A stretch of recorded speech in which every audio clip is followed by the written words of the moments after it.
UDF നേതൃത്വത്തിനെതിരെ അതിർത്തി പരസ്യമാക്കി ലത്തീൻ സഭ അതിരൂപത എന്നുള്ളതാണ്. നാളെ സത്യപ്രതിജ്ഞാ ചടങ്ങിൽ അവർക്ക് 5 പാസുകൾ നൽകിയിരുന്നു. എന്നാൽ അത് അവർ ബഹിഷ്കരിക്കുകയാണ്, ചടങ്ങ് ബഹിഷ്കരിക്കുകയാണെന്ന വാർത്തയാണ്. ജിബിൻ JB ആണ് വിവരങ്ങളുമായി ചേരുന്നത്.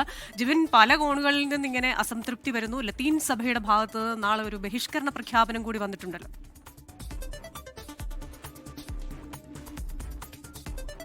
തന്നെയാണ്. കാരണം ലത്തീൻ സഭയിൽ നിന്ന് ഏറ്റവും അധികം MLA മാർ ഒരു നിയമസഭയിലേക്ക് എത്തുന്നത് ഇത് ആദ്യമാണ്. അതുകൊണ്ട് തന്നെയാണ് അതിൽ നിന്ന് ഒരു മന്ത്രി ഉണ്ടാകുമെന്നുള്ള കാര്യം കൂടി അവർ വിശ്വസിച്ചിരുന്നത്. പ്രത്യേകിച്ച് തിരുവനന്തപുരം ജില്ലയിൽ നിന്ന് വിൻസെന്റ് MLA മന്ത്രിയാകുമെന്നുള്ള കാര്യം ഏറെക്കുറെ ഉറപ്പിച്ചതാണ്. പക്ഷേ ഇപ്പോൾ അവസാന പട്ടിക ചർച്ചകൾ കടന്നു വന്നപ്പോഴാണ് വിൻസെന്റ് MLAയുടെ പേര് ആ പട്ടികയിലില്ല എന്നുള്ള വിവരം പുറത്തേക്ക് വരുന്നത്. അങ്ങനെയാണ് ഇപ്പോൾ സഭ ഇതിൽ വലിയ രീതിയിലുള്ള അമർഷവും അതിർത്തിയും രേഖപ്പെടുത്തിയിരിക്കുന്നത്. പ്രത്യേകിച്ച് തിരുവനന്തപുരം രൂപത ലത്തീൻ അതിരൂപതയുടെ വികാരി ജനറൽ ഫാദർ യൂജിൻ പെരേര തന്നെയാണ് ഇപ്പോൾ നേരിട്ട് നമ്മളോട് പ്രതികരിച്ചിരിക്കുന്നത്.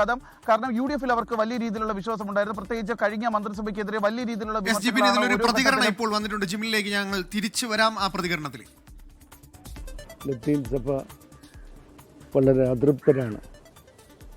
കാരണം ഒരു വോട്ട് ബാങ്കായിട്ട് മാത്രം കാലാകാലങ്ങളിലെ പാർട്ടികൾ കാണുകയും ഈ സമുദായം നൽകി വരുന്ന സംഭാവന പൂർണ്ണമായും അവഗണിച്ച ഒരു സ്ഥിതിയാണുള്ളത്. തിരുവനന്തപുരം ലത്തീൻ അതിരൂപത വികാരി ജനറൽ യൂജിൻ പെരേരയാണ് ഇപ്പോൾ ഈ പ്രതികരണം നടത്തിയിരിക്കുന്നത്. ജിബിൻ ചേരുന്നുണ്ട്. ജിബിൻ, ഇതിൽ ലത്തീൻ സഭയെ വോട്ട് ബാങ്കായി മാത്രം കാണുന്നു എന്നുള്ളൊരു രൂക്ഷ വിമർശനമുണ്ട്. ഒപ്പം തന്നെ ഈ നാളത്തെ സത്യപ്രതിജ്ഞ ചടങ്ങ് ബഹിഷ്കരിക്കും എന്നുകൂടി പറയുമ്പോൾ അത് വലിയ വിമർശനമായി, അല്ലെങ്കിൽ സർക്കാരിനെതിരെ അല്ലെങ്കിൽ കോൺഗ്രസിനെതിരെ UDF-നെതിരെ വിരൽ ചൂണ്ടുന്നതായി തന്നെ കാണാമല്ലേ? അതന്നെ. കാരണം UDF നേതൃത്വത്തിനെതിരെയാണ് ഈ വലിയ രീതിയിലുള്ള വിമർശനം അവർ ഉന്നയിച്ചിരുന്നത്. കാരണം പല സന്ദർഭങ്ങളിലും, പ്രത്യേകിച്ച് തിരുവനന്തപുരത്തെ സാഹചര്യം തന്നെ നമുക്ക് കണക്കാക്കാം, UDF വലിയ രീതിയിലുള്ള പ്രതിസന്ധികൾ നേരിട്ട സമയത്ത് പോലും, തോൽവികൾ ഏറ്റുവാങ്ങിയ സമയത്ത് പോലും ലത്തീൻ സഭ UDF-നെ പ്രത്യേകിച്ച് കോൺഗ്രസിനെ കൈവിട്ടിരുന്നില്ല.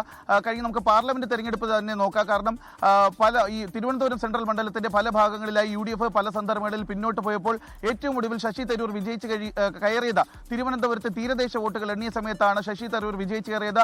സമാന സ്ഥിതി തന്നെയായിരുന്നു ഇപ്പോൾ CP ജോണിന്റെ കാര്യത്തിൽ. കാരണം CP ജോണിന്റെ ഇവിടുത്തെ സ്ഥാനാർത്ഥിത്വത്തിൽ തന്നെ അതിൽ ലത്തീൻ രൂപതയ്ക്ക് നിർണായക പങ്കുണ്ടായിരുന്നു. അദ്ദേഹം ലത്തീൻ സമുദായക്കാരനല്ലാതിരുന്നിട്ട് പോലും ലത്തീൻ സഭ CP ജോണിന് പിന്തുണ നൽകി. നമുക്ക് ആ വോട്ട് ബാങ്കിന്റെ കാര്യം തന്നെ, വോട്ട് ഷെയറിന്റെ വിഹിതം തന്നെ പരിശോധിച്ചു കഴിഞ്ഞാൽ തിരുവനന്തപുരം ജില്ലയിലെ തീരദേശത്തുള്ള എല്ലാ വോട്ടുകളും ലഭിച്ചിരിക്കുന്നത്, തീരദേശത്തെ ഭൂരിഭാഗം വോട്ടുകൾ ലഭിച്ചിരിക്കുന്നത് അത് UDF സ്ഥാനാർത്ഥികൾക്കായിരുന്നു, പ്രത്യേകിച്ച് കോൺഗ്രസ് സ്ഥാനാർത്ഥികളായിരുന്നു. അതിന്റെയൊക്കെ അവരുടെ വിശ്വാസം എന്ന് പറയുന്നത് അവരുടെ ഭാഗത്ത് നിന്ന്, പ്രത്യേകിച്ച് ലത്തീൻ സമുദായത്തിൽ നിന്ന് വിൻസെന്റ് മന്ത്രിസഭയിൽ ഉണ്ടാകുമെന്നുള്ള ഒരു ഉറപ്പാണ്. കാരണം കഴിഞ്ഞ 10 വർഷക്കാലമായി തിരുവനന്തപുരത്തെ കോൺഗ്രസ് പ്രവർത്തകരുടെ ഏറ്റവും വലിയ അഭയം എന്ന് പറഞ്ഞിരുന്നത് വിൻസെന്റ് MLA ആണ്. അതുകൊണ്ട് തന്നെയാണ് കോൺഗ്രസ് പ്രവർത്തകരിൽ ലത്തീൻ സഭയും വിൻസെന്റ് MLA മന്ത്രിസഭയിലേക്ക് എത്തുമെന്നുള്ള കാര്യം ഉറപ്പിച്ചിരുന്നത്. അത്തരത്തിലുള്ള ചർച്ചകളാണ് നടന്നത്.